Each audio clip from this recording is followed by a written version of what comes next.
Jaz vas lepo pozdravljam, vse člane, predvsem pa z velikim spoštovanjem pozdravljam tudi obilno delegacijo vladajoče stranke in sem zelo vesel, da so se odzvali v takem številu in s tako pomembnimi ljudmi. Mi smo imeli že en uvodni sestanek z njimi in smo tudi povedali, da smo podjetniki politično neopredeljen klub slovenskih podjetnikov, ki želi pomagati pri spreminjanju okolja. Dotaknili smo se že nekih tem o mindsetu naših mladih, ki od te države bistveno več pričakujejo, kakor želijo dodajati. Ampak ne bom zdajle v podrobnosti, ker smo zelo na kratko s časom, ker si predstavlja, da v času volitev imajo veliko obveznosti. Sem hotel samo te par minut izrabiti, da še enkrat res toplo pozdravljam gospoda Janeza Janša in vse ministre in člane te vlade in bi šel v bistvu kar na to, da boste vi podjetniki zastavili čim več vprašanj, ki vas zanimajo ta moment in predvsem pa sem tudi povedal, da bi radi tudi v bodoče ohranili tesne stike in aktivno sodelovali pri tem izboljšanju okolja. Tako da še enkrat en topel sprejem, pa hvala vam, ki ste prišli. No? Ja.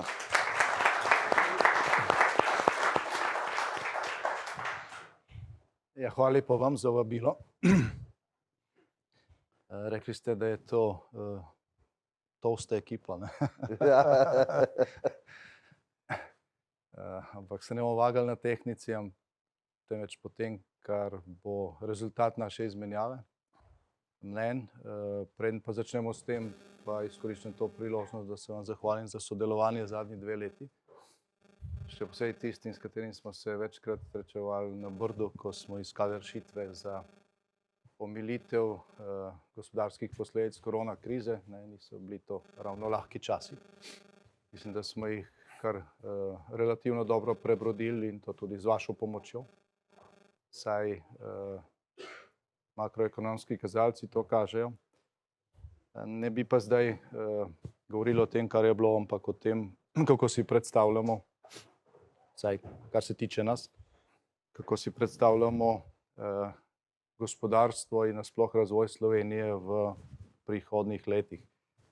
Zdaj, tem mi lahko govorimo zelo dolgo in na široko. Da bomo krajši, mogoče nekaj točk. No. Zdaj za ta pandemični čas zadnje 2 leti je bilo značilno krizno upravljanje. Ne. Saj vi veste, kva to je. Čeprav tukaj vidim nekatere, ki ste skozi vzponu, niste imeli še nobene krize. Vsaj ni znana. Nismo jo pokazali. Zdaj, Slovenci, za razliko od nekaterih drugih narodov, zelo neradi govorimo o neuspehih. Ne? In je mogoče to ena od naših slabosti, ker tudi iz neuspeha se človek veliko nauči. Ampak mogoče tem nekaj na koncu.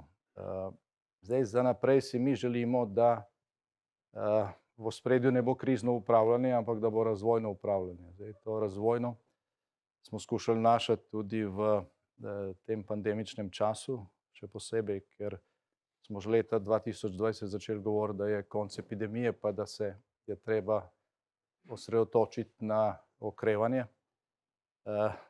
Epidemije še ni bilo konc, ne, kljub temu pa smo se na to osredotočili in iz tega imamo neke dobre izkušnje. Zdaj za naprej, kolikor bomo mi imeli enako ali pa boljšo priložnost kot doslej, mislim, da so važne naslednje stvari in na to se bomo koncentrirali. Zdaj, prvo si že omenil, smo se delno že tam dotaknili. Gre za spremembo miselnosti, kar je verjetno nekaj najtežjega. Ne?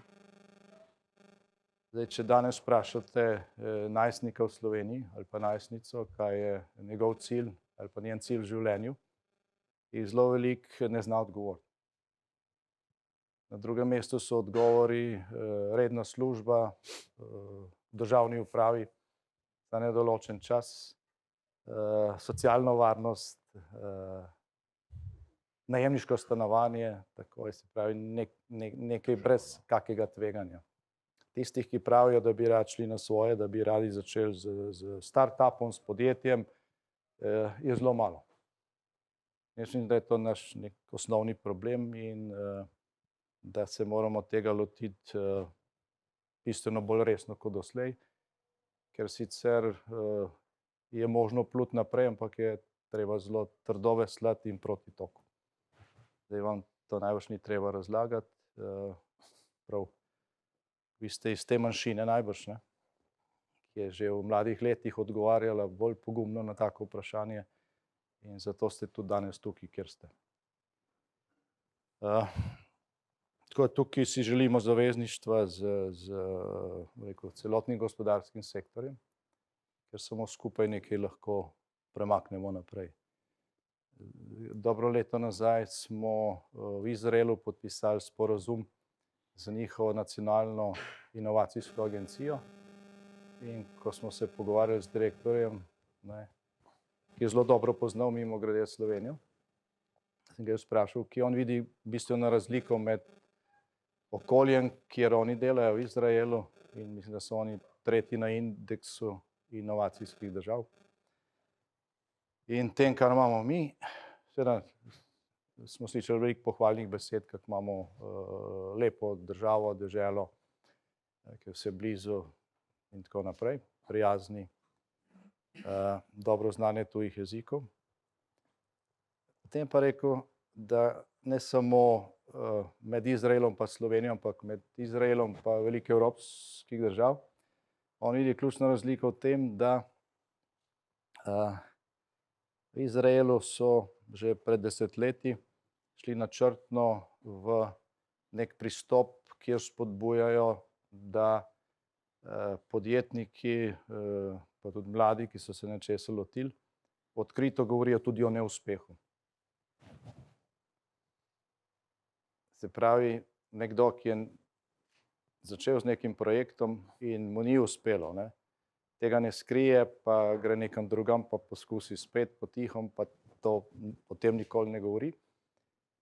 Ampak naredi okroglo mizo in on razlaga, ne, kako se je zadeve lotil in kako mu ni uspelo in kaj se je iz tega naučil. Zdaj, mi Slovenci smo tukaj dejansko drugačni in jaz mislim, da prebiti to, dobiti ljudi, ki bodo to pripravljeni, ne, javno, o tem govoriti, je zelo velika stvar. Ne.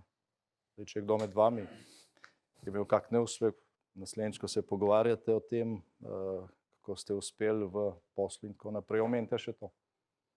Ne, ker da se mladi bojijo. Ne, mislijo, da vsak, ki je danes uspešen, je uspešen, ker se je rodil tak, ker ni po domače rečeno, ne, v življenju nič zamočil, je genij, on pa ni tak in se bojijo. Prebiti to je zelo pomembno. No? In, direktor Izraelske agencije za inovacije je rekel, da je to verjetno naš glavni problem. Ne? Poleg tega, da nimamo fondov, tveganega kapitala za start-upe in vse ostalo, kar se da narediti in bomo naredili. Ampak na to mora biti naval, a veste, ne? Ne pa, da ti iščeš nekoga pol z fondom,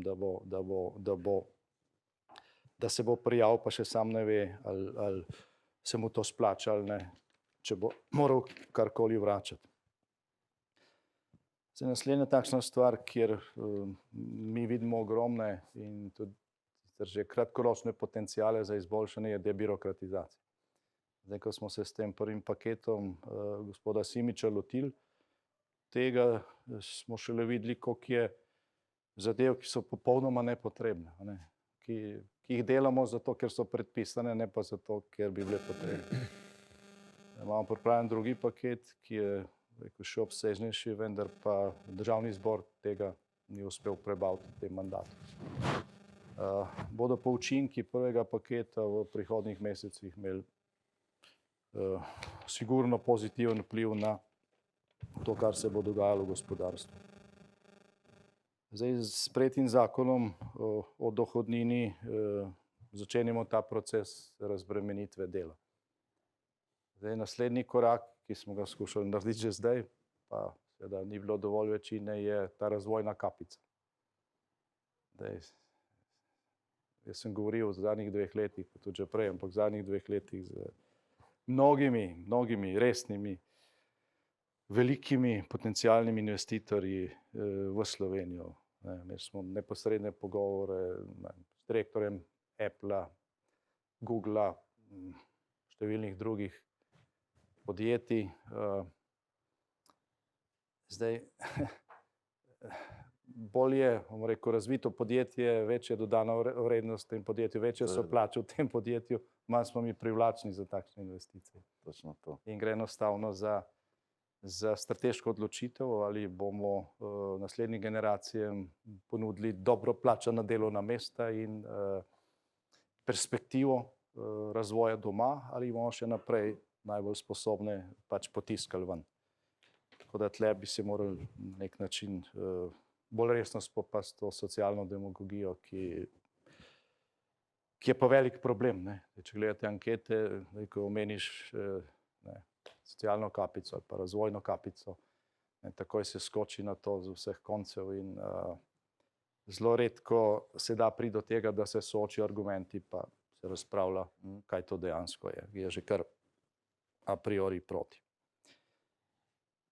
Zdaj, mi smo imeli že v prvem mandatu narejen resen projekt liberalizacije trga dela po skandinavskem vzoru, tako imenovane flexicurity.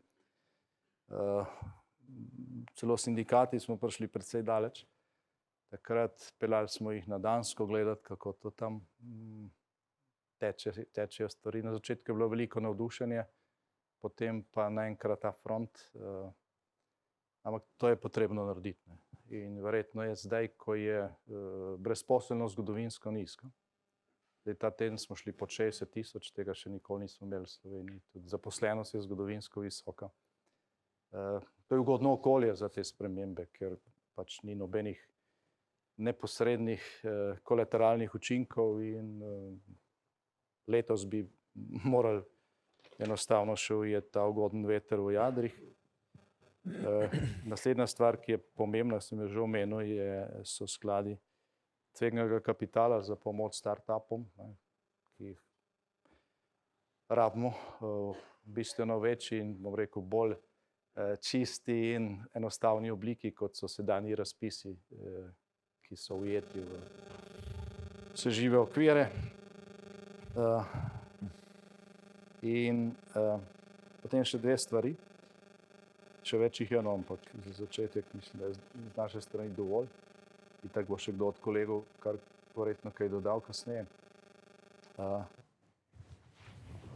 Zelo pomembno je, si to sami veste, ne, še posebej, ko gre za vprašanje donosnih tujih investicij, da imate državo, ki je prepoznavna. Po dobrem. Ne. Jaz mislim, da smo zadnjega dobrega pol leta na nek način Slovenijo v veliki meri približali temu cilju, deloma zaradi vodenja Sveta Evropske unije, deloma zaradi naše vloge v zadevi Ukrajina in pač vsemu temu, kar se dogaja, ko gre za odpravljanje ali pa blaženje posledic.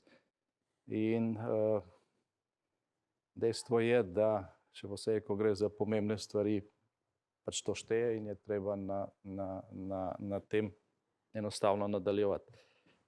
No in še zadnja stvar, mogoče se zelo veliko ljudi v Sloveniji tega ne zaveda, ampak Slovenija je del skupnega evropskega trga, del mnogih skupnih politik, ne samo evropskih, smo tudi članica OECD-ja.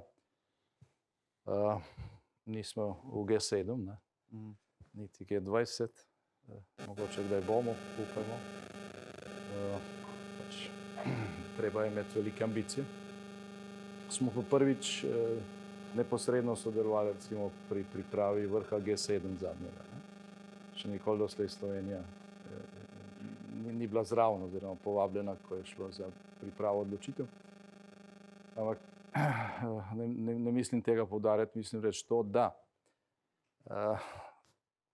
so zelo pomembne zadeve, ki jih ne moremo mi sami upravljati. Se pravi, mi se lahko neke stvari dogovorimo, samo če je to evropska regulativa, če je to evropski okvir, potem ne, je tukaj še 26 drugih držav, večina večjih od nas, z močnejšo vlogo v bruseljski administraciji in tako naprej. In veliko vprašanje, kdaj je to lahko realizirano. Se pravi, biti prisoten neposredno z vplivom, ne, najprej z ambicijo, da sploh hočeš nekaj spremeniti, ne da misliš, da se nič ne da, pa vse drugi odločajo, pa kar bodo rekli, bomo že naredili. Ta premik je izjemno pomemben in ni res, da se ne da vplivati. Ne. Ker Evropska unija je neka čudna skupnost, edina takšna doslej v znani zgodovini, ker tudi rekel, država, ki ima 2 milijona prebivalcev, pri mnogih stvareh odloča tako kot tista, ki ima 80 milijonov prebivalcev. To je velikanska moč, ne vem, koliko časa bo to trajalo. Jaz upam, da še dolgo, ni pa nobenih garancij. In ti vzvodi so močni in da se vplivati. Ne. Da se vplivati, samo pač moraš te ambicije imeti. In zdaj, kot je običajno v takšnih skupnostih, ne, niso vse rešitve vedno dobre. Zdaj, če ti to prepustiš samo 2 ali pa 4 največjim državam, ne, potem ne, bodo krojili okolje po svoji meri. In to ni rečeno, da je to za nas dobro. Velikokrat ni dobro. Ena takšnih neumnosti, za katero zdaj ceno plačujemo, je praktično 100% vpliv cene plina na ceno električne energije.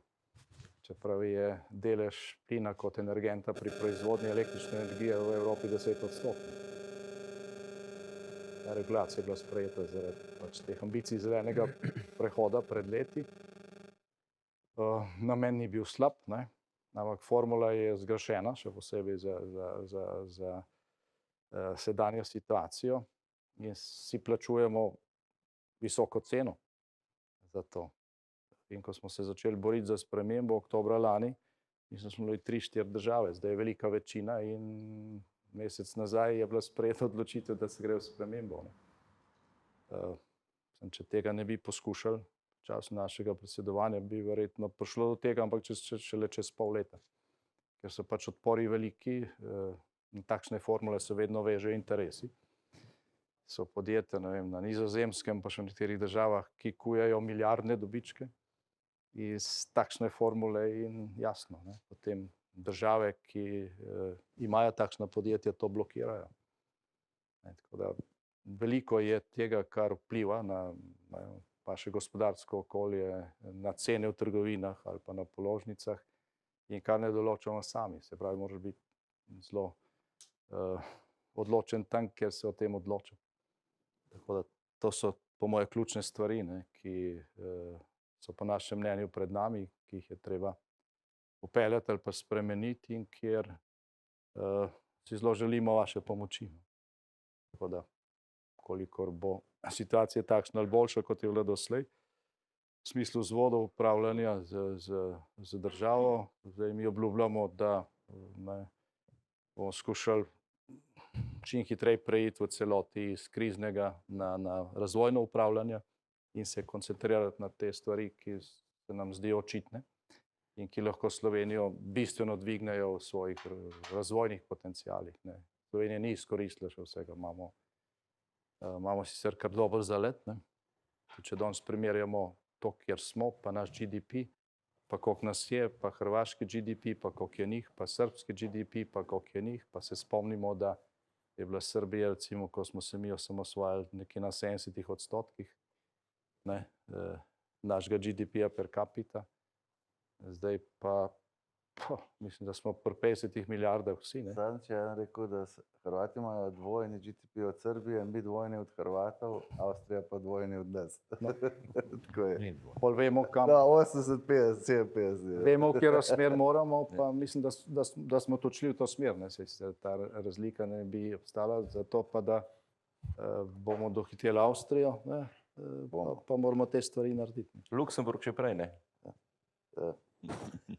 Ja, evo, jaz bi se zahvalil, jaz bi samo še 3 minute, mogoče še z naše strani par informacij podal. Se pravi, mi v podjetniškem klubu smo že začeli svoje aktivnosti pred enim mesecem in gremo od osnovnih šol, skozi srednje šole in fakultete izobraževati mlade o podjetništvu. Ta program se je že začel, in zdajle v naslednjih mesecih se bo zelo okrepil. Zdaj, kar se tiče razvojne kapice, tukaj prepričanja ni treba prepričevati. Mi se dobro zavedamo, da mi rabimo v Sloveniji robote razvijati, ne pa robote sestavljati za tujce, ne. In če hočemo robote razvijati, rabimo pametne ljudi, tiste, ki bojo razvijali stvari, da bomo lahko na njih delali dodatno vrednost. Tukaj je absolutno to nujno potrebna in maksimalna prioriteta tudi za naš klub.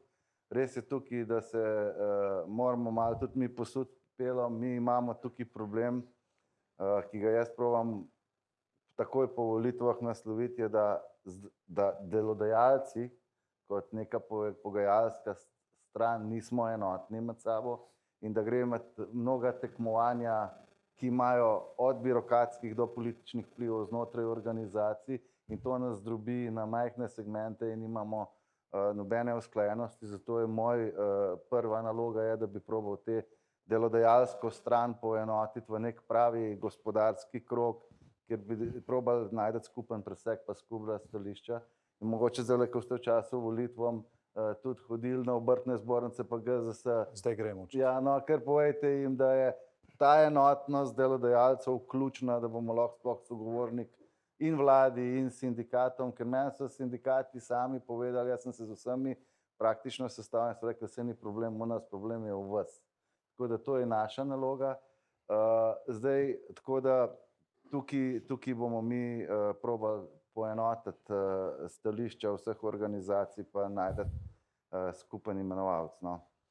Zdaj, jaz bi pol prosil, da še kakšne vprašanja naših kolegij zastavijo, pa bojo mogoče vsi ostali vključeni, ker nimamo prav veliko časa, no. Evo, Igor, izvoli, podpredsednik kluba. Ja, bi mogoče, ker je začel najprej, bi vam res čestital za vaš odziv na krizo v Ukrajini. Bom rekel, hrabro pot, ki jo, in to je pravzaprav čisto moje osebno mnenje, ne. Na drugi strani bi se pa zahvalil za pač to zadnjo, bom rekel, zadnje ukrepe, ki so dejansko razbremenile tiste, ki so preobremenjeni v Sloveniji, in to je najbolj izobražen del kadra, ki ga imamo v podjetjih, ki je v zadnjih 10-15 letih kar masovno odhajal v tujino. In jaz samo upam, da se bodo pravzaprav te ukrepi nadaljevali, da bo tudi prišla enkrat na spored ta socialna kapica ali razvojna kapica, kakorkoli jo imenujemo, ter da bomo zadevo obrnili, da bodo začeli izobraženi kadri prihajati v Slovenijo. Mi jih nekaj seveda dobimo v našem podjetju konkretno, ampak to zelo težko pa za zelo velike, bom rekel, stroške za podjetja, ker je dejansko jih treba preplačati, že sploh, da pridejo sem. In seveda glede na vse te dajatve je to dejansko kar velik breme. Tako da upam, da se bo ta stvar odvijala naprej. Potem bi pa samo še eno vprašanje imel, res glede te evropske energetske politike, ki nas je pripeljala v neko tako, bom rekel, zelo težko situacijo, kjer smo se zanašali dejansko zaradi te naše zelene agende na eni strani na veter in sonce, ne, na drugi strani pa na energente iz Rusije, tako karikirano rečeno. Na eni strani imamo Boga, na drugi strani imamo Putina, rezultati so pa zdaj pač taki, kot so. Jaz sem že zadnjič tudi spraševal dejansko, kdaj se bo začela graditi v Sloveniji jedrske elektrarne, kajti po mojem mnenju je to pravzaprav edini način, da zagotovimo stabilno poceni elektriko, ki ne bo odvisna pravzaprav od ničesar. In če bi naredili elektrarno, ne vem, 1400 megavatov, bi lahko to elektriko seveda tudi izvažali. Ali pa mogoče druga varianta, da se naredi več manjših, pa se jih uporablja tudi za kakšno ogrevanje mesta ali pa kaj takega. Ampak to je recimo eno vprašanje, kako delati smo s tem, da ne bomo še naprej šli v to, bom rekel, tako imenovano zeleno agendo, ki ni zmeri čisto tako zelena, kot zgleda. sproti ali pol. Po mojem, kar sproti. Ja.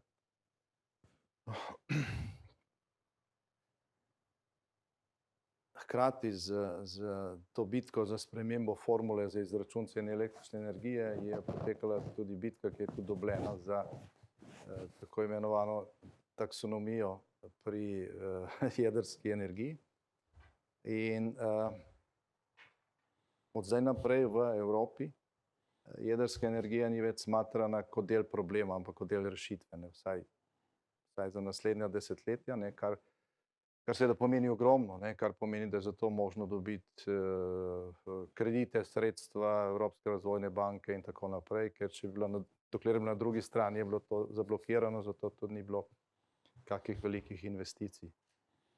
Vlada je lani že sprejela odločitev, da gremo v gradnjo drugega bloka in postopki potekajo. Takoj smo naleteli na težave kot običajno, mislim, da so bile takoj 3 pritožbe tako imenovanih okoljevarstvenih organizacij, kar delno zavlačuje postopke, ampak glede na to, da je zdaj val v Evropi, Francija gradi 14 novih reaktorjev, trenutno tudi večina drugih držav. Nemčija je podaljšala obratovanje obstoječih, nazaj odpirajo 3, zdaj kot druge ni, ne. In je velikanska kriza politična zaradi zgrešene energetske politike v največji evropski državi.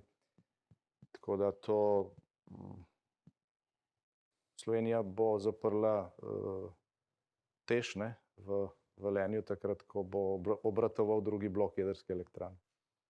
Sicer bomo imeli preveliko luknjo, ne, in glede na tvegane razmere na energetskem trgu si ne bomo privoščili pač luknje.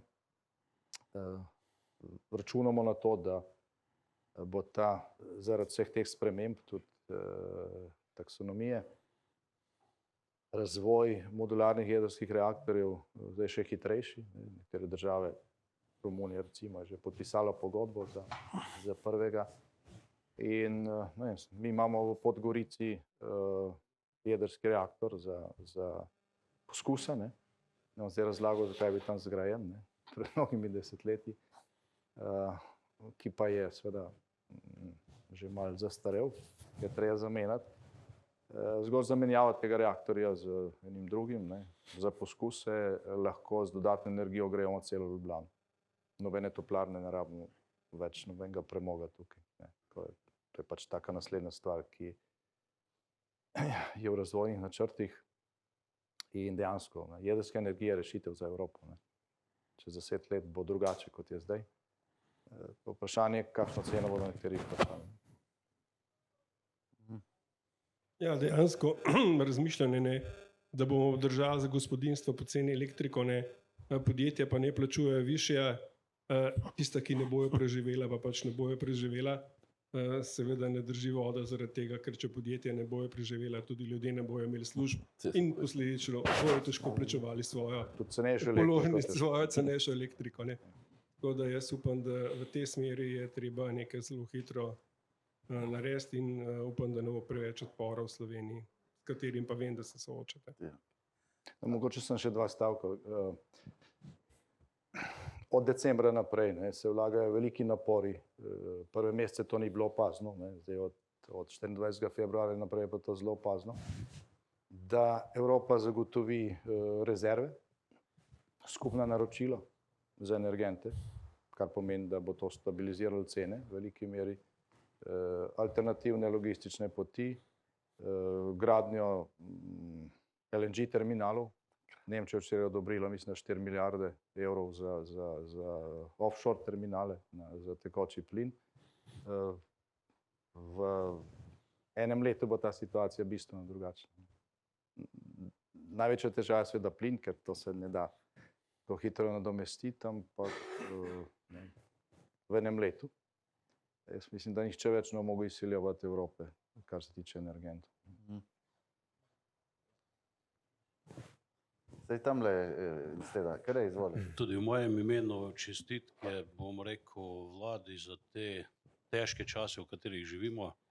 Moram reči, da veliko hodim po Sloveniji, pa govorim z gospodarstveniki, župani in veliko pohval, bom rekel, dajo na to, da se dejansko zdaj veliko stvari premika v Sloveniji v pozitivno smer. Se pravi, se veliko gradi in da stvari grejo na boljše. Zdaj, kar se pa tiče neke višje dodane vrednosti, sam, bom rekel, že imam kar dolga leta podjetje in dejansko mene vsako leto zanima, koliko dodane vrednosti mi dosežemo na zaposlenega. Se pravi, mi zdaj imamo v Sloveniji ogromno, bom rekel, izobraženih ljudi, samo naša dodana vrednost na zaposlenega je pa zelo, zelo nizka. Se pravi, imamo tu eno, bom rekel, težko nalogo pred sabo, odnosno vprašanje, kako zdaj s temi ljudmi, ko, bom rekel, posedujejo neko neuporabno znanje, neuporabno znanje, da jih pretvoriti v neka uporabna znanje in da sledimo neki viziji, strategiji, bom rekel, države Slovenije, da bomo lahko dosegli, tako je bilo prej govora, dvakratnik, se pravi, tako ga ima danes Avstrija, da bomo prišli v tiste, bom rekel, malo višje nivoje. Ne? Se pravi, po moje tu je en veliki problem, ker vsi, bom rekel, se nekako gremo v to smer, da razvijamo neke top produkte, samo mi rabimo za te vrhunske produkte tudi vrhunsko usposobljene kadre. Zdaj nekaj jih lahko mi, bom rekel, znotraj podjetje razvijemo, pa bom rekel, spravimo na nek nivo, samo šolstvo pri nas pa tega ne oddela. Ne? Se pravi, mi bi mogli po neki vertikali dol od, ne vem, 4. stopnje pa do 7. stopnje, se pravi, te šolnike spraviti tudi v fazi edukacije v podjetje in narediti neko, se pravi, usmerjeno izobraževanje. Ja, to smo imeli. Ja. Se pravi, narediti neko, bom rekel, res dualni sistem vzpostaviti in ti ljudje, ko začnejo, bom rekel, prvi dan službovanja, se pravi, da so že usposobljeni za neka določena dela. Se pravi, mi delamo na področju e-mobilnosti, robotike, pa specialnih pogonov, takih drugačnih, in mi rabimo top, se pravi, inženirje, proizvodne inženirje, razvojne inženirje in pa tehnologe. In tu skozi vse te procese, se pravi, morajo ti ljudje iti in je zelo pomembno ta, bom rekel, kurikulum, kako mora ta zadeva funkcionirati, da mi pridemo do teh ljudi, ko imajo ta znanje. In dejansko mi na papirju imamo ogromno znanje, se pravi, uporabnega znanja pa nimamo. Ne? In zdaj enkrat, tako je predsednik prej rekel, moramo mi presekati to zadevo, se pravi, in miselnost in da dejansko začnemo ciljno izobraževati ljudi. Zdaj, ko gledam te napredne države, pa kar veliko hodim po svetu in ko se srečujem z njimi, oni se veliko z vladami pogovarjajo, pa z ministrstvi za šolstvo, se pravi, vsako leto gospodarstvo se usede za skupno mizo in reče, mi rabimo to in to. In dejansko se na kožo piše, bom rekel, pol ta kurikulum pa cel izobraževalni sistem, se pravi, funkcionira v tej smeri, da lahko imamo mi te kadre. Mi pravimo, imamo lepo Slovenijo, imamo take drugačne resurse, 60% Slovenije je poraščeno z gozdovi. Ne znamo pa s temi gozdovi, bom rekel, kvalitetno pa dobro gospodariti. Dobro vodo imamo, se pravi, s turizmom se lahko ukvarjamo, vsak dan pa poslušam, da manjka toliko in toliko ljudi v turizmu, da si ne želi, ne vem, v petkih, sobotih, nedeljah nobeden več delati.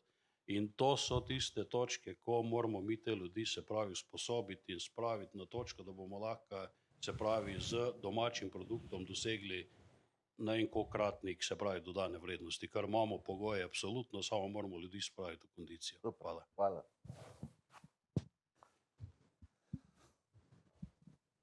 Jaz mislim, da nas tle čakajo še večje spremembe, ne? In tle ne gre za usmerjeno izobraževanje.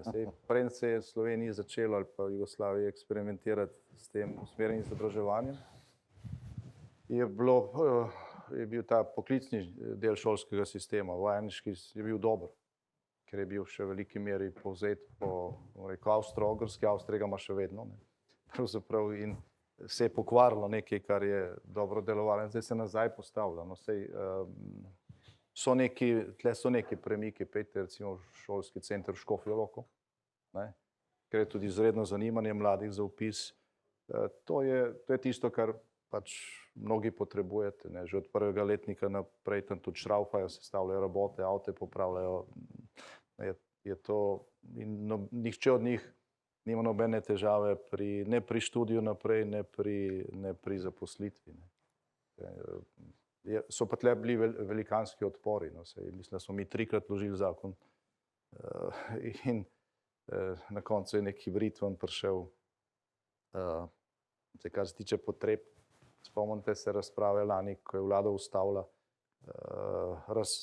razdelilnik razpisov na univerze, kjer je bilo absolutno premalo tistih kadrov, no, oziroma vpisov v tiste programe, ki jih najbolj potrebujemo. Kakšen kraval je nastal potem, da se vmešavamo v avtonomijo univerz in tako naprej. In smo s težko muko, vsaj pri medicini pa pri računalništvu, zagotovili dodatna mesta. Letos je bilo boljše, no, ker je tista lekcija zalegla. Smo pa daleč od tega, da je bilo to uravnoteženo. Tukaj rabimo sistemsko prerazporediti pristojnosti, tako da o tem, kaj se izobražuje, ne bodo odločili samo tisti, ki izobražujejo, ne? Ampak tudi tisti, ki potrebujejo kadre, ne? Ki prihajajo iz sistema. Jaz bi tukaj mogoče dodal še dve stvari. Ne? Mi smo tudi med člani, nas je zdaj že skoraj 300 najboljših podjetij. Smo ravno pred kratkim naredili anketo in v bistvu 86% članov je podprlo neko idejo, da bomo podjetniški klub naredili sklad, če ne celo banko. In tukaj mogoče za naprej en predlog. Jaz mislim, da je dobra perspektiva ta, midva se tudi z Juretom se o tem že pogovarjala v okviru naših SBC mladih, da bi nekako združili ta vajeništvo, ta start-up investicije skupaj. In se mi zdi, da ta vajeništvo pri mladih ne zveni več tako lepo in se ga izogibajo s tem, in mi bi v bistvu morali narediti neke skupne tehnološke parke in delodajalci in šole, kjer bi mi praktično izobraževali in podjetnike in uporabne kadre na enem mestu, ne.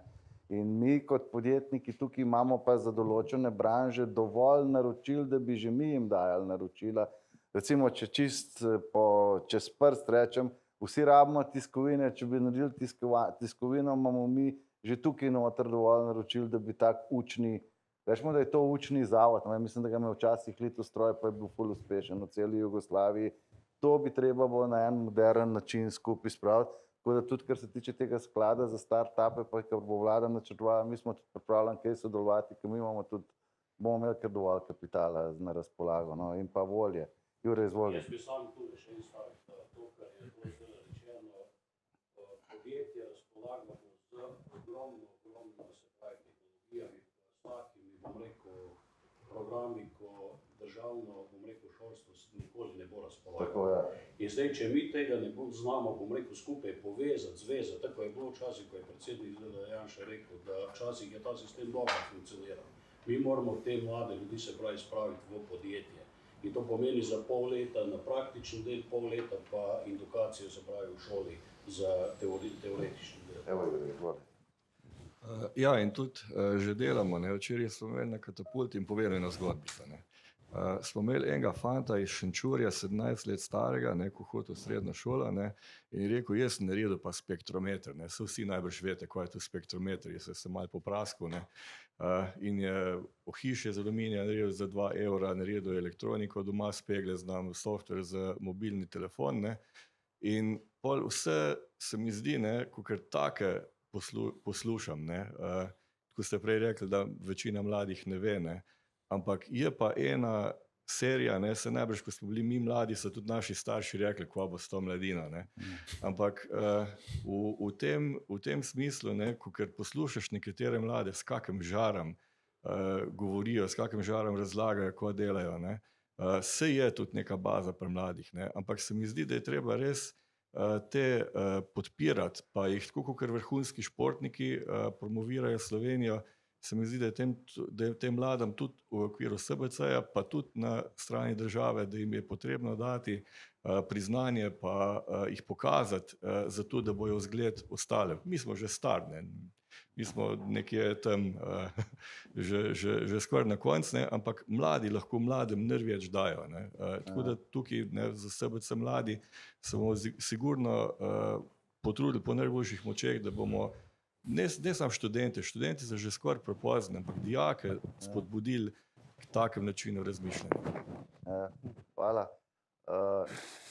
Jaz mislim, da mi smo tukaj popolnoma odprti za to in kakršenkoli predlog bo. Je pa seveda potrebno pa se zavedati, ker mnogokrat vsi drugi govorijo o podjetnikih kot podjetniki sami, ker mi dejansko smo naredili tudi določene napake, ker mi smo nekako vsi podjetniki te prve osamosvojitvene generacije in smo zadnjih 30 let skrbeli predvsem za podjetja, pa za svoje zaposlene, pa za preživetje, ker mi smo res iz malo drugačnih, se poznate vi to, razmer prišli, smo malo pozabili poskrbeti za svoj družbeni položaj in za svojo podjetniško okolje. Je pa treba poudariti, da podjetniški poklic pa biti podjetnik, to ni lahko. To ni, greš na FDV, narediš faks, zdaj si pa tam najbolj pameten. To pomeni biti vztrajan, biti inovativen, biti pripaden. Ti s podjetjem preživiš več časa kot družina. Lahko si socialni podjetnik, čeprav jaz ne vem, kaj je to. Ja, ampak Je to Jure Knez? tako da mi ne sme, jaz sem samo hotel to poudariti in za vas politike in za naše člane. Pač mi smo sorazmerno zelo podjetniška država in imamo veliko tega kadra in ga moramo res pravilno usmerjati pa stimulirati. Seveda stimulacija pa ni to, kot smo se že pogovarjali na vrhu in to, da recimo ta moment je trenutno po moji oceni preveč evropskega denarja v Sloveniji. Gre prehitro vse skupaj in nam ubija kader, ker ne moramo prenesti v bistvu ene konkurence na trgu dela, ker včasih so evropski projekti taki, da veliko mladih pa izobraženih kadrih nima cilja, da naredi projekt, ampak ima cilj, da dela projekt, ki je za njega plačan. Počrpa. In počrpa. In to je za nas ubijanje. Jaz imam recimo konkretno v podjetjih ljudi, ki so šli na svoje samo zato, ker je dobil 300.000 evrov za projekt in ga 3 leta dela, živa Bosna, doma je psama tam in super, in nobenega ne prekontrolira, kaj je na koncu, je to naredil, kaj ni.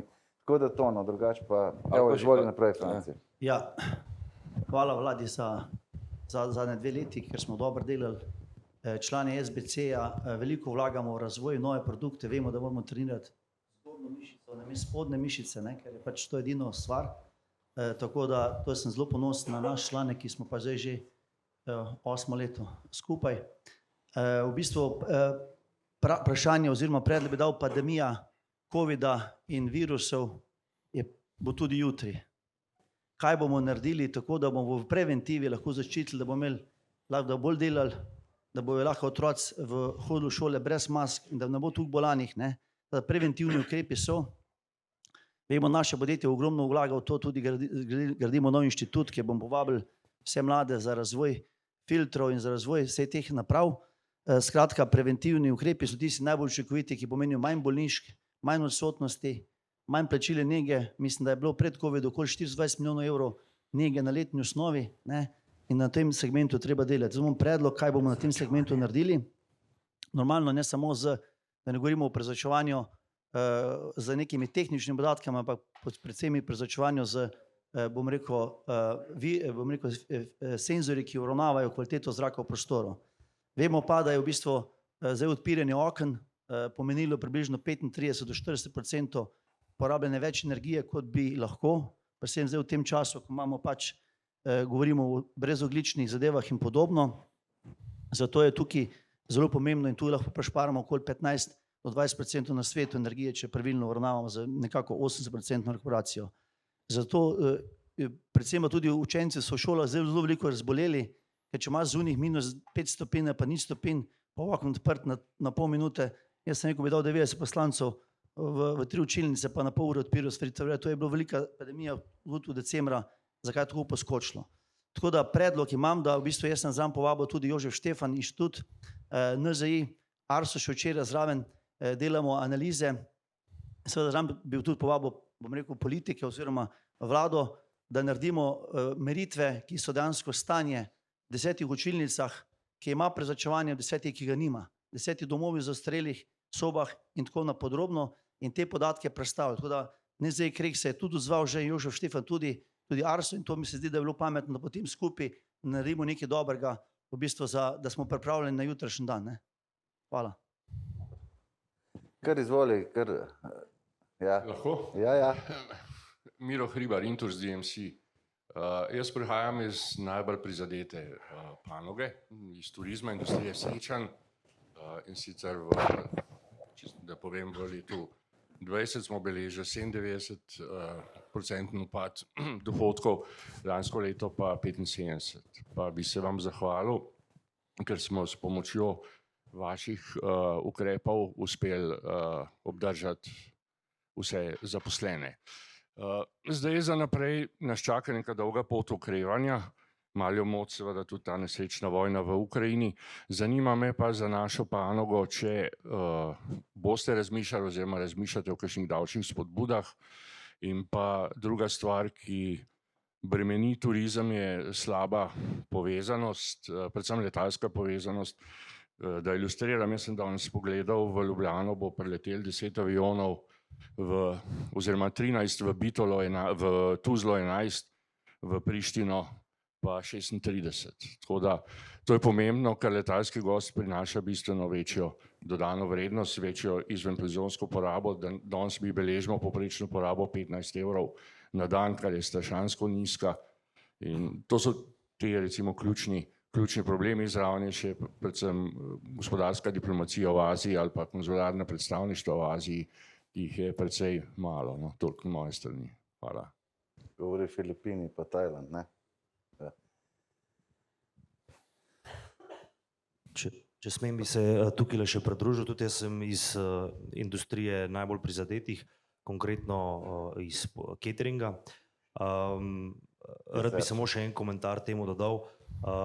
Prejšnji teden je prišel ven razpis za najbolj prizadete, ki ste ga sprejeli na vladi, ki, bom rekel, bo dal neke finančne spodbude tistim, ki smo imeli upad prihodkov višji od 75%, kar je dobro, kar se zahvaljujem.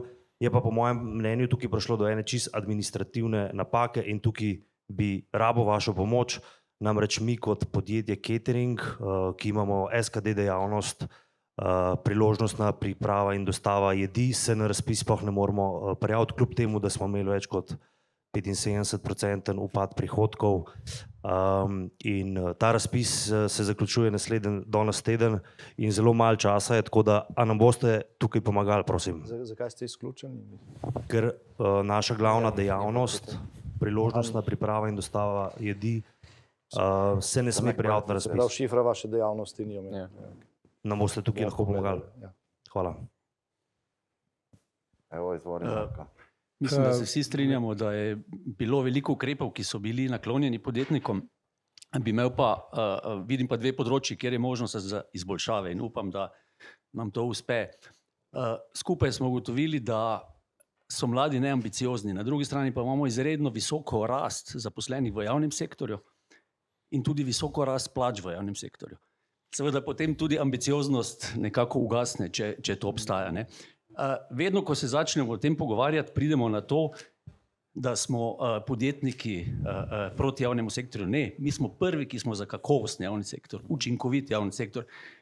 Ker če je ta predebel, ne samo, da je davčno problematičen, ampak povzroča veliko birokratskih ovir, ker mora kreirati svoje delo.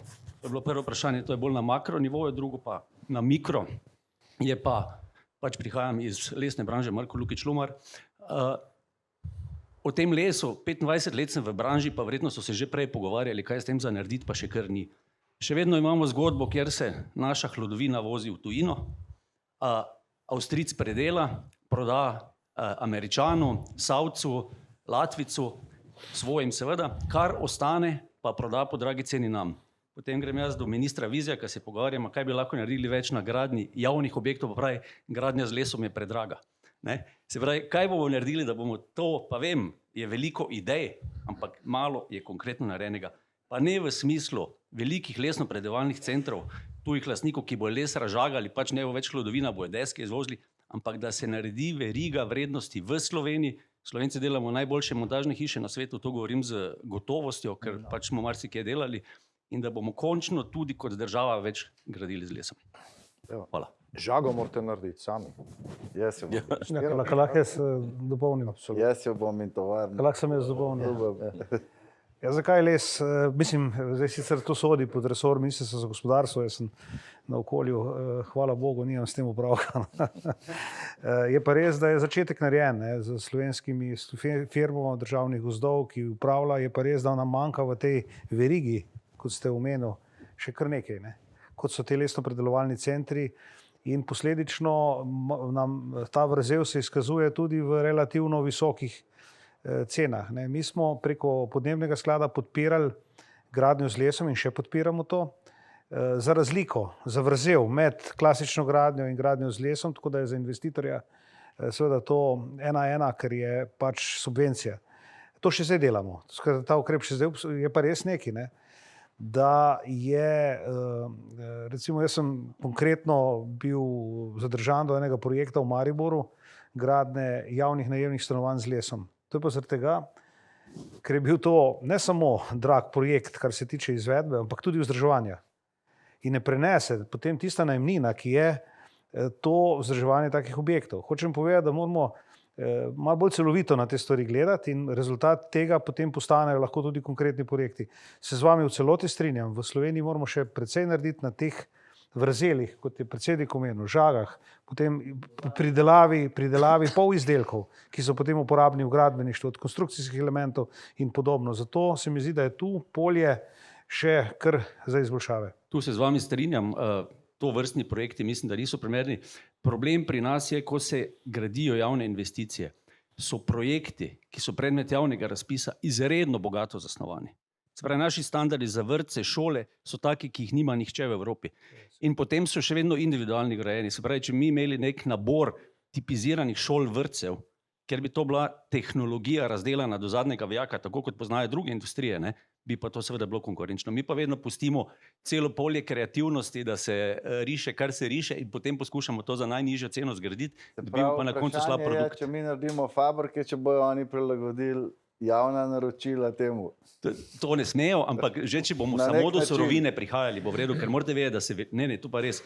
Mi smo kupili za en startup, ki dela z masivnimi lesenimi konstrukcijami, ampak izredno težko prihajamo kljub veliki pripravljenosti SIDG-ja do surovine. Res, ker gre po raznih poteh. Ampak mislim, to je priložnost. Sam še to. Ker je nek sistem vzpostavljen. Tudi drug ukrep je, to je gradnja skoraj nič energetskih hiš, ne, preko podnebnega sklada. Dajemo čisto toliko denarja, kot ga lahko, kot je absorpcija. Skratka, ne zaviramo pravzaprav te gradnje skozi subvencije. Ne.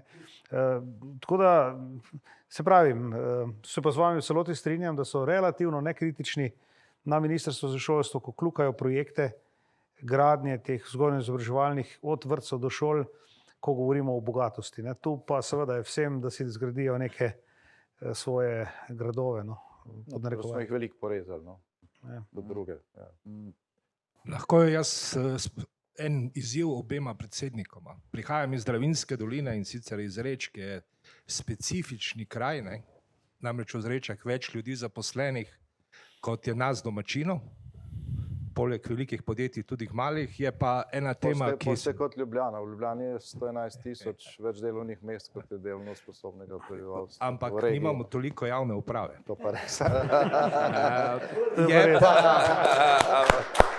Je pa ena tema, ki tudi nas... Boljši ste od Ljubljane. Res je. Tudi jaz sem študiral in delal v Ljubljani, med drugim. Pa delal v Ameriki, pa še kje. Hotel sem pa nekaj drugega. Sicer lokalno, pa povezano z vami vsemi, jaz sem tu danes gost, pa ki me je kolega povabil. Je pa izziv za vlado, zdajšnjo, bodočo in pa seveda za vas, ali pa če bom tudi vaš član, tudi za klub. Namreč, kako prebuditi ambicije mladine. Veliko nas je, ki imamo uspešne zgodbe za sabo, veliko nas je, ki smo bili v tujini in prihajali nazaj. In tisto, kar manjka danes, je v bistvu naš vstop v šole.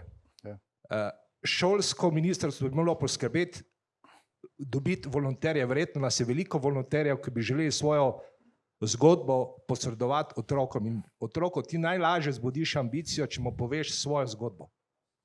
In tu je na nas vseh, na vladi oziroma na ministrstvu za šolstvo, da omogoči to, da ne bom rekel, izgledalo, kot da smo neki friki, ki se hodimo hvaliti v šole.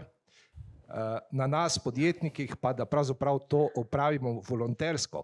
Ker če boste vi otroku, ki je v osnovni šoli, razložil svojo zgodbo, bo verjetno lažje razumel, zakaj jaz po 34 letih imam hišo, bazen in vse ostalo, kot pa če se sprehodi mimo moje hiše, mladina pa pravi, ja, sej, če ima ta što, ne, tudi meni to pripada.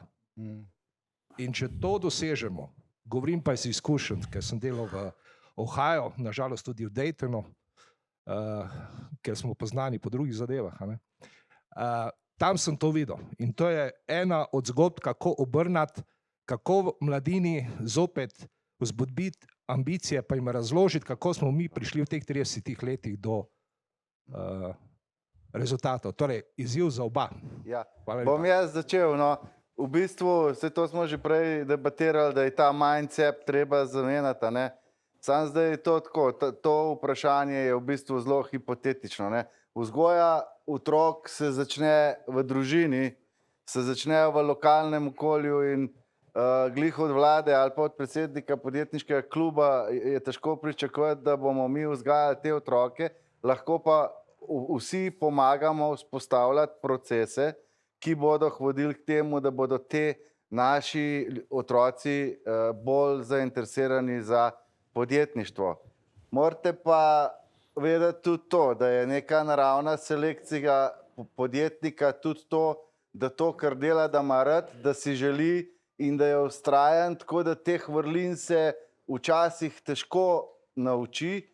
Moramo pa tudi mi sami sebe posuditi s pepelom, da imamo mi tudi znotraj kluba kar nekaj težav, da svojih lastnih otrok ne moramo navdušiti za nasledstvo, ker v bistvu delamo eno klasično napako, ki mi zdaj prav v klubu veliko delamo na tem in analiziramo. Pač mi smo vsi prišli z neke obrtniške ali pa polobrtniške dejavnosti v podjetniško in smo z tega izstali mala, srednja in velika podjetja, svoje otroke pa praktično šolamo na najboljših svetovnih šolah in ko se oni z tega izobraževanja vrnejo v svoj podjet, pač s fotram ne pašejo več skupaj in to imate skoraj vsi konflikt s tem, saj vi veste. No, skoraj sem rekel, skoraj. Jaz sem tukaj z vsemi člani skoraj na vezi, pa vem, kako so situacije in jaz težko prepričam fotra, da dela za 5 evrov fittinge, če jih sosed dela za 0,5 z robotom. In to so te. Ampak sej, vprašanje je zelo na mestu.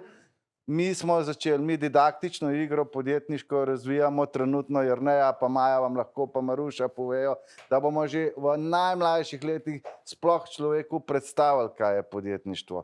Delali bomo cel izobraževalen sistemsko osnovno šolo in kot je Jure rekel, pri 16 letih je že konc možnosti, a boš ti kakšnega navdušil, a ne bo. Samo te krvi, te želje, ki smo jo mi imeli iz Juge, moja največja želja v življenju je bila, da bom iz Šmarca lahko v Ljubljano prišel. Toliko me je bilo strah, da bom tam ostal. Ne? Ja, in to so bile neke druga stališča in neke druge. In tega pa jaz ne morem, tako kot ti ne moreš športnika naučiti, da bo olimpijski prvak, če on to ne verjame, pa se ne želi. Za vzorom, ampak tudi na koncu mora biti človek tisti. Mi vemo, jaz vedno rečem na vsakem predavanju, če bi bili v življenju izobrazba in ekonomisti najbolj pomembni, pa bi bili oni najbogatejši podjetniki, pa niso, jaz skoraj nobenega ne poznam. Ne? Kar ne pomeni, da sem jaz proti izobraževalnemu sistemu, samo ni samo to, stvari so večslojne in cela družba in tudi mi ne moramo zdaj vladi reči, da je vzgoj nam otroka, ki v hotel že v osnovni šoli, da gre za stroj. Ne? Mislim, to ni realno, ampak vsi se moramo truditi, je pa res, da lahko pa izboljšamo dialog z vladami in več sodelujemo na bolj konkretnih projektih. No, to je zdaj, Janoš, če še ti, ki boš dal. Ravno na podlagi tega bi pa lahko vsem pa podjetniki ne rabimo vplivati na to, da bi pa otroci morda že v osnovni šoli imeli več nacionalne zavesti imeli. Mi smo imeli našega sina v Ameriki in on je v bistvu danes, če bo slišal ameriško himno, bo vstal pa dal roko na srce. Ja, to so imeli vsak dan dvig zastave, eno himno in tam jim je bil, vsem so gojili to zavest do države, da so bili ponosni, da so Američani oziroma kakorkoli. In to jaz pogrešam pri naših šolah od majhnih otrok. To se mi zdi, da bi lahko šolski sistem malo bolj spodbudil, kar se tega tiče. Ja, pa ne sem šolski sistem. Ne vem, če ste opazili, mogoče en stavek na to, kar je bilo na koncu rečeno. Mislim, da smo Slovenci edini, ki svoji himni ne ploskamo.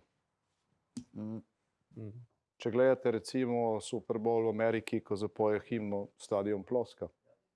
So nas še v jugu učili. Jaz sem bil na raznih slovesnostih, po mojem, v 100 tujih državah. Ne spomnim se ene same države, da ljudje ne bi ploskali, ko je bila himna zaigrana. Pri nas to skušamo zdaj že 20 let, jaz razlagam ljudem, da se ploska, pa se ben ne upa. V Jugoslaviji, v Jugoslaviji tam nekje v 60 letih, tako meni prav, jaz se ne spomnim, ker sem bil najreče zelo majhen, je prišlo do tega, da ljudje niso več ploskali himni in potem je bilo rečeno, da se ne spodobi ploskati. In mi smo to prevzeli.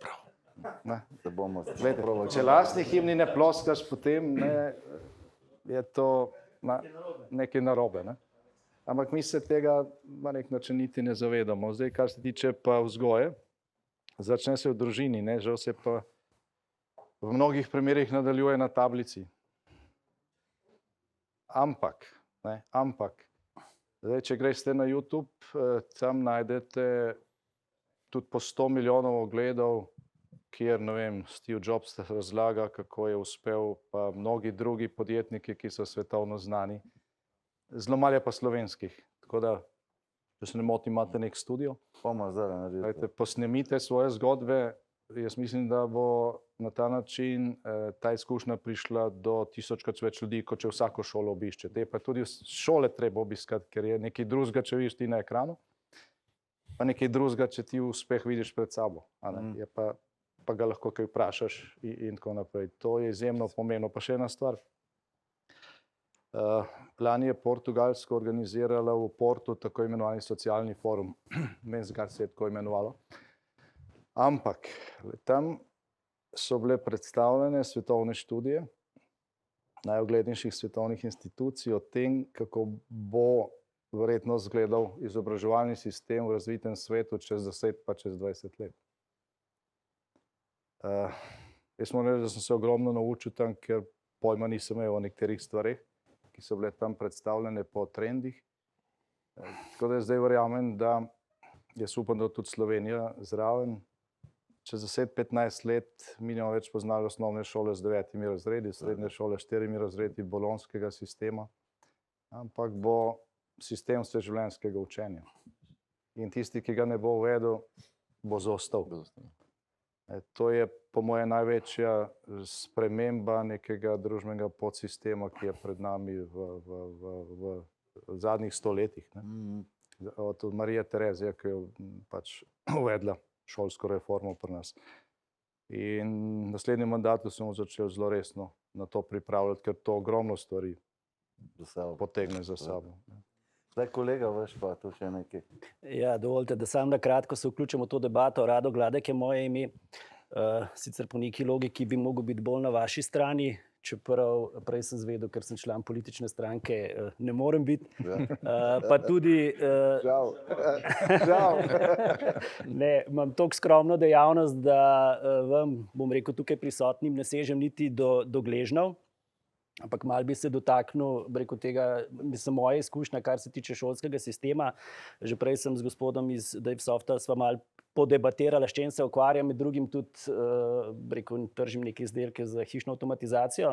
In zdaj, če ne bi bil v tej kampanji, bi bil na gospodarskem razstavišču, bi mogel biti na sejmu, kar bi bilo iz podjetniškega vidika bolj logično, ampak pač sem se odločil, da dodam, kar lahko dodam k tej kampanji. Ampak kaj sem hotel povedati?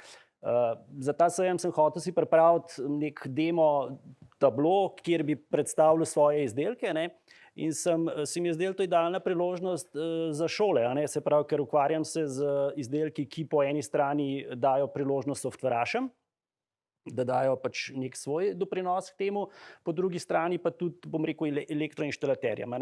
In pisal sem 2 šolam, da bi jim jaz dal opremo, oziroma da sem pripravljen to zgodbo, bom rekel, pri njih predstaviti, oziroma jim pač dati neko nalogo in to skupaj narediti. 2 šolam, ki se ukvarja, bom rekel, elektrotehničnim šolam. V Ljubljani in v Celju nisem dobil nobenega odgovora. Nobeden mi ni niti odgovoril na mojo idejo. Po drugi strani pa Ben Hod fant, drugi letnik iste šole, ki ima svoje podjetje, in ima vizijo in ima idejo. In zdaj sem njega prosil, se pravi mulca v 2. letniku srednje šole, naj mi pomaga oziroma naj svojim učiteljem razloži, da bi pa to mogoče bila neka zgodba za njihovo šolo. Mislim, tako da se strinjam z vami, je kar nekaj otrok, ki so, bom rekel, malo presežek oziroma razmišljajo zelo napredno. A ne? Žal pa tudi jaz imam doma 2, pa imam, bom rekel, čisto vest, kar se vzgoje tiče, z obema sem enako ravnal, pa sta, bom rekel, z istega gnezda popolnoma drugačna zgodba. Tako da tukaj se strinjam, ne, to je, bom rekel, zelo težko. No. Ti skušaš pač nek svoj delež dati, ampak tako kot je predsednik rekel, potem enkrat začne jih tablica vzgajati, družabna omrežja, lejte, roko na srce, najbrž je danes, tako kot je bilo prej rečeno, glaven cilj marsikoga priti do denarja, uživati v denarju, nekako boš prišel do tega denarja, ne, tako da tukaj imamo resno težavo, ne, sam pa izhajam, bom rekel, zdaj sem celo gotovo, da sva z gospodom Novakom, ki tam ne sedi, bila včasih celo sodelavca, pa se me najbrž ne spomne, pa bo pol kakšno rekla na to temo, ne. Sem otrok usmerjenega izobraževanja, no, ko smo celo, rekel, cel šolski sistem, pa ne rečem, da je bil to dober sistem, ne, ampak pač imeli smo pa neko možnost, rekel, tudi praktičnega dela in so nas uvajali, pa predvsem to, a ne, ne vem, jaz sem v 8. razredu šel na počitniško delo zato, da sem si za avtomatika zaslužil, ne. Danes marsikomu tega ni treba oziroma jim je pri teh stvarih mnogo lažje. No. Sam toliko moj dodatek. Čakaj, zdaj imamo tam, da ne bo... Hvala lepa.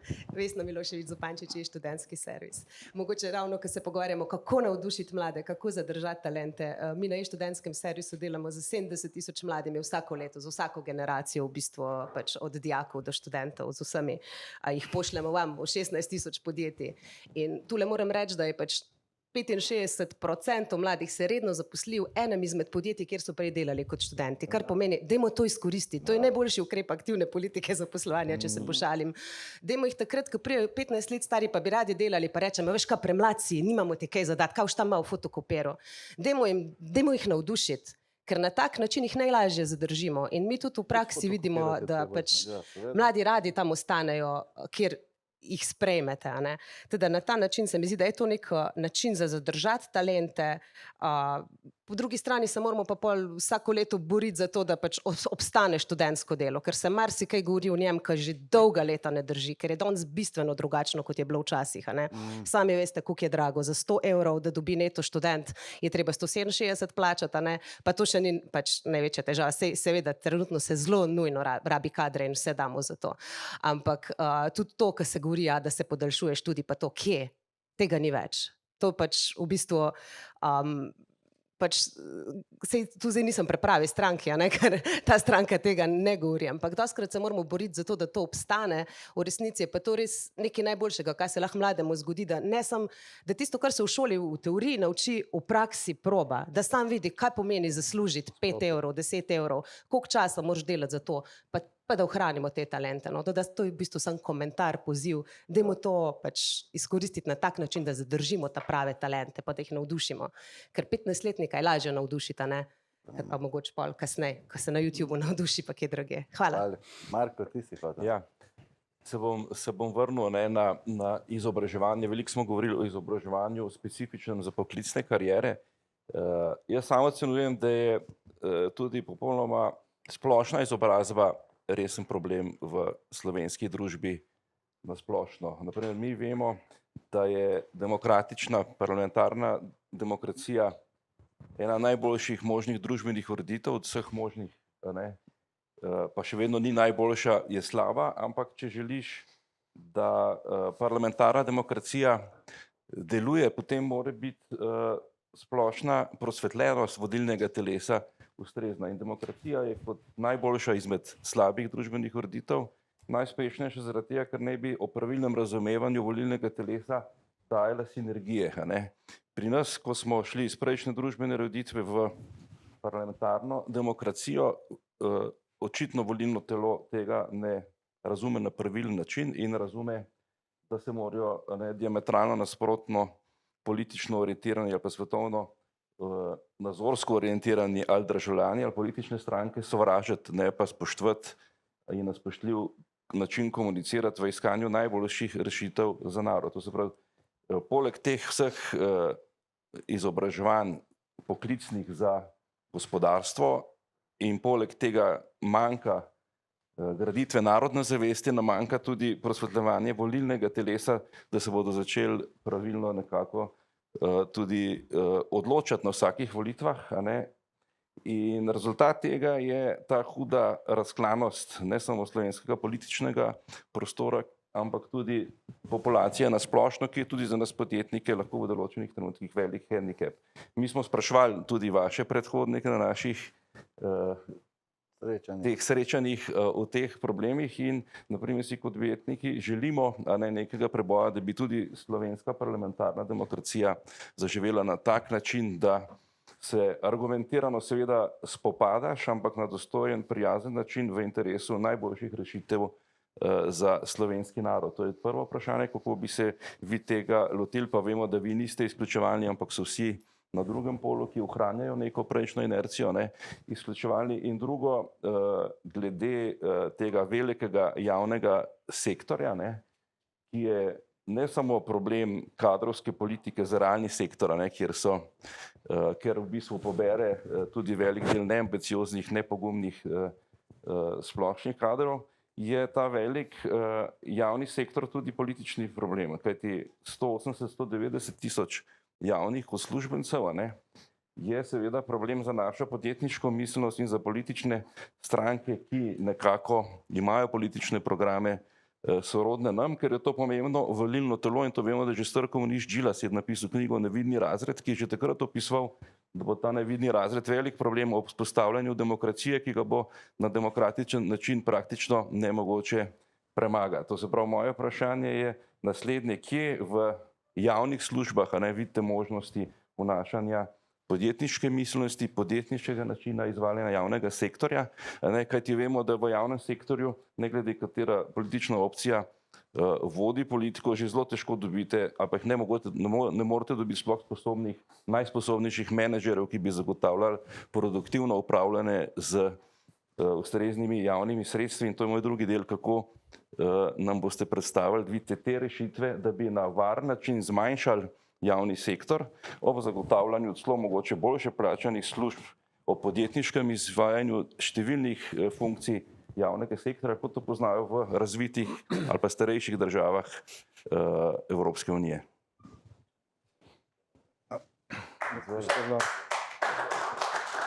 To še z 1 uro, zdaj. Bomo pa podaljšali, Gremo še na obrtno.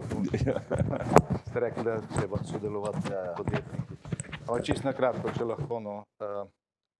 Zdaj mislim, da Slovenci nismo tako razklani, kot zgleda, ali pa kot mediji prikazujejo, ali pa kot se zdi, ko je ta debata zgolj na političnem prizorišču. Največja razklanost je med volivci pa nevolivci. Pol ljudi voli, pol jih pa ne voli. Če bi bila ta udeležba na volitvah nekje na evropskem povprečju, verjetno bilo drugačne. Imamo pa nesrečen proporcionalni, skrivljen proporcionalni volilni sistem, ki to vzpodbuja, to morate vedeti. Kingmaker ni stranka, ki zmaga, ampak najmanjša stranka, ki je v koaliciji. Mi smo na začetku tega mandata sestavili koalicijo iz, bom rekel, drugače mislečih, iz različnih strank. 2 sta bile prej v koaliciji, 2 smo bili v opoziciji. Razpadla je pa koalicija enako mislečih. Iste barve je razpadla. Se pravi, ne gre samo za ideologijo, gre pač še za kaj drugega tukaj. Za sposobnosti sodelovanja. In če gledamo dobre primere v svetu, zdaj mi se nikoli nismo uspeli v teh 30 letih približati nekemu mandatu, kjer bi dejansko imeli največjo stranko iz enega pola, gledano pač posplošeno pa z drugega pola, ker na drugem polu niso pustili, da bi neka stranka sodelovala, pa tudi če je bila pripravljena, recimo leta 2004, ko je Pahor vodil Socialne demokrate. Tako da tle je nek problem, ki pa se po moje se je v tem mandatu precej sam po sebi raztopil. Kar se tiče pa tega, bom rekel, razvojnega tekmovanja, pa ne vem, sej verjetno boste z vsemi strankami govorili, pa si boste svoje mnenje ustvarili. Ne. Če pa še jaz lahko k temu nekaj dodam, pa to, da en od problemov, ne, zaradi katerega smo tle, kjer smo, ali pa nismo dlje, kot smo, je pa tudi to, da se recimo glas realnega sektorja pa gospodarstva odriva stran. Slovenija je edina država, ki ima formalno demokratičen sistem, kjer podjetnik ne sme prispevati stranki, ne, kot podjetje. Mi smo edina država, kjer je to prepovedano. Lahko kot posameznik, omejeno in tako naprej. Kot podjetje pa ne, se pravi, se kot podjetnik ne morete odločiti, da boste podprli nek program in to financirati. To je samo v Sloveniji. Ne, se pravi, vam je... Ja, glejte, vse, kar je neuradno, je vprašljivo. Ne? To mora biti uradno, mora biti regulirano, mora biti omejeno in tako naprej, tako kot je povsod drugod. Ampak pri nas se je to naredilo na laž, zato da gospodarstvo nima vpliva na to. In tudi tega ni noben opazil in se tudi ni noben razburil. Pravzaprav je bilo to pozdravljeno, celo tudi z dela gospodarstva. V resnici je pa vzel inštrument, ki ga ima gospodarstvo ali pa podjetniki po svetu, zato da vplivajo na vse. Vsak se svobodno odloči in nobeni državi podjetniki ne podpirajo samo ene stranke, pa če je to običaj. Ja, sem to je nezakonito, ampak dopustno in pač tolerirano. Tako da to je problem, no? In po mojem to neustavno, ne? Glede na to, kako je gradacija temeljnih vrednot v Sloveniji zapisana v slovensko ustavo. Dvomim pa, da bo sedanje ustavno sodišče karkoli naredilo, tudi če se pač kdo pritoži. In to je problem, ker nekdo, ki dejansko ustvarja realno podlago za blaginjo, ima bistveno manj vpliva kot recimo sindikati, ki so povsod. Mora pa biti tukaj neko ravnotežje. Zdaj, kar se tiče pa zaposlovanja, gledajte, v javnem sektorju v prihodnjih letih, desetletjih v Sloveniji bomo potrebovali več zaposlenih v dolgotrajni oskrbi, ker se kot družba staramo, nažalost, v zdravstvu, ker so te potrebe večje, to je neizogibno in je tle velik problem. Jaz upam, da tudi v šolstvu, pa v otroškem varstvu, čeprav v šolstvu smo daleč, ne, v rekordih, ne, imamo velikanske rezerve, pa premalo otrok, ampak te trende moramo popraviti, ne, absolutno. Mi bomo imeli sladke probleme, ko bo premalo prostora v vrtcih, povsod, pa premalo vzgojiteljic, ker bo še enkrat več otrok, kot jih je zdaj. Mi smo imeli generacijo 35.000 leta 1950, zdaj imamo pa 18.000. Prepolovili smo 18.000, je bila skoraj generacija fantov, ko smo prvič klicali v vojsko v samostojni Sloveniji. Je pa velikanska rezerva, ko gre za zaposlenost v administraciji. Tukaj pa imamo v administraciji, odvisno, kaj črto potegnemo, kaj je pa kaj ni administracija, ampak meni je jasna. V tem trenutku 45.000 več zaposlenih kot leta 1996, ko je Slovenija prevzela že vse funkcije lastne državnosti. Ob digitalizaciji. Ja, ob digitalizaciji. Tukaj so ogromne rezerve, do katerih pa organsko zelo težko prideš, če imamo uravnilovko v plačnem sistemu. In tukaj to je pa naslednji torek, plačni sistem v javnem sektorju je stvar, ki je potrebno spremeniti. Zato, ker imamo, posledica tega je v veliki meri nekvalitetna administracija in javna uprava. Jaz vam lahko zdaj razlagam, pa kolegi, kakšne težave imamo, da neka stvar, ki je samoumevna, pride v obliki nekega predpisa z neke pravne službe in tako naprej. Ko se vedno iščejo razlogi, zakaj se nekaj ne da, ne pa kako neko stvar v okviru ustave to rešiti. To je ampak nismo za to zbrani, da jamramo. No, ker se vam mudi, pa bomo še eno vprašanje sprejeli. Jaz bi samo moment, jaz bi še nekaj dodal. Kar se tiče našega današnjega srečanja, se lahko vidi, koliko so pomembno, da se bomo tako tudi v bodoče večkrat dobili, ker zdaj v eni uri je že 3 področja vidim, ker mi lahko zelo pomagamo in siguren je ta sodelovanje podjetnikov v volilni kampanji, ena ta pa je izobraževanje. Rad bi vam pa še eno stvar povedal, preden damo zadnje vprašanje. Mi smo strateško počakali, da grejo te volitve mem, ker enostavno nismo bili še pripravljeni, vendar v našem klubu smo uskladili nek manifest, ki v bistvu je oblikoval naša stališča, zakaj se bo ta klub zavzemal. Ne gre to za noben birokratski dokument, ampak gre za jasno stališče, zakaj se podjetniki v tej družbi bomo zavzemali. No in na podlagi tega bomo mi v naslednjih mesecih, mislim, da bo to trajalo med 9 pa 12 mesecev, vložim izjemna energija in sredstva in kadrov, da bomo v bistvu probali poiskati eno analizo države z receptom za zdravo, srečno in uspešno Slovenijo. In tukaj nam lahko z vsemi izkušnjami vi ful pomagate, ker mi smo lahko tisti, ki smo zelo konkretni. Mi recimo bomo analizirali tudi Italijo, Avstrijo, Madžarsko in Hrvaško in bomo predlagali, kakšne naj bodo plače v javnem sektorju. Od premijeja do predsednika, do ostalih, ker to nobena država še nikoli ni upal narediti. In meni se zdi, ne vem, ponižujoče, da delate za te plače, ki delate pa praktično 16 ur na dan na razpolago. Tudi nam se to zdi. Ja, no. Ampak tukaj se začne kultura države in odnos do vsega, kar počnete. Zato ta manifest je osnova, mi bomo to analitiko vzpostavili, tukaj bomo mogoče tudi na Ministrstvu za finance kakšno pomoč rabili zaradi samih cifr in mi bomo prišli ven z nekim, ne se smejati, res da pa ne finančno Nič ne treba dati, sem številke. In bomo v bistvu prišli ven z enim dokumentom, ki se mi zdi, da bo kar razburkal javnost.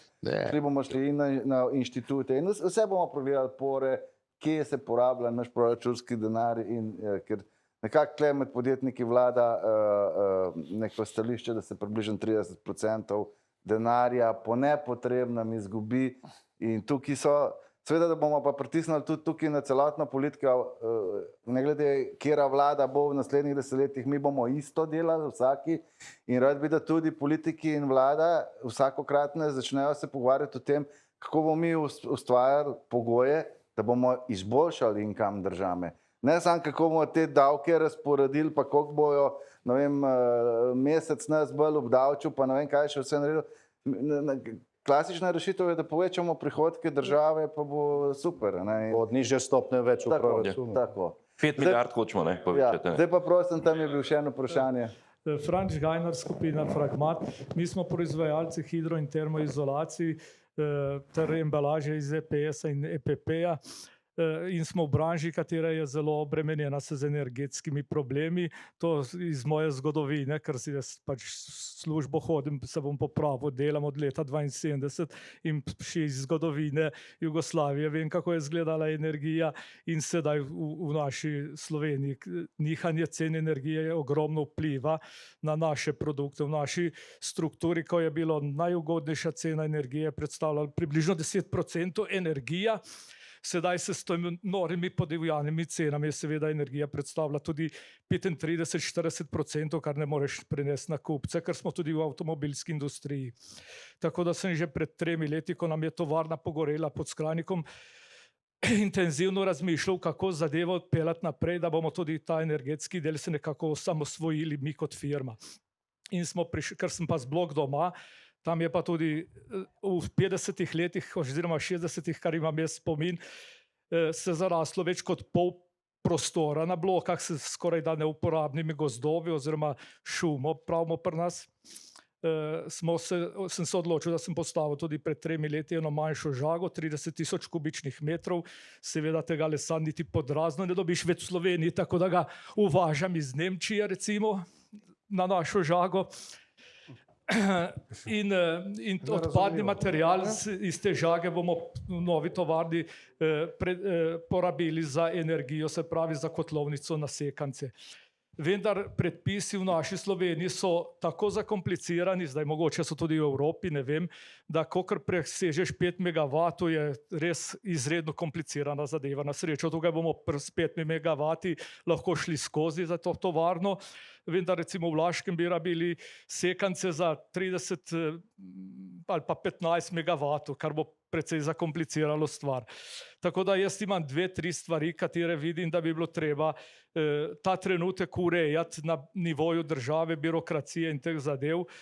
Vendar na takih srečanjih, da ne rečem, ker so skoraj malo bolj politični kot gospodarski, je zelo težko se pogovarjati o teh zadevah. In zato predlagam, da bi recimo v nadaljevanju, katerakoli bo že vlada, zorganizirala dejansko enega človeka, kateri bo komuniciral z gospodarstvom. In to res komuniciral, ne samo zaradi politike, ampak da se ve, enkrat na mesec je srečanje, pogovor bo, probleme bomo te pa te izpostavili in jih bo tudi vlada direktno oziroma oblast, katerakoli že bo, vedla, kateri so v podjetništvu, kaj bi se dalo spremeniti, kako bi se dalo spremeniti. To tudi napišite. To je dobra ideja. Ja, za katerokoli vlado jaz težko rečem, za našo lahko obljubim. Mi smo v tem mandatu kljub epidemiji, mislim, na vse ministre obiskali več kot 500 podjetij. Tudi nekaterih smo bili, smo se srečali. Vse regije smo obiskali, ampak podjetja ne samo.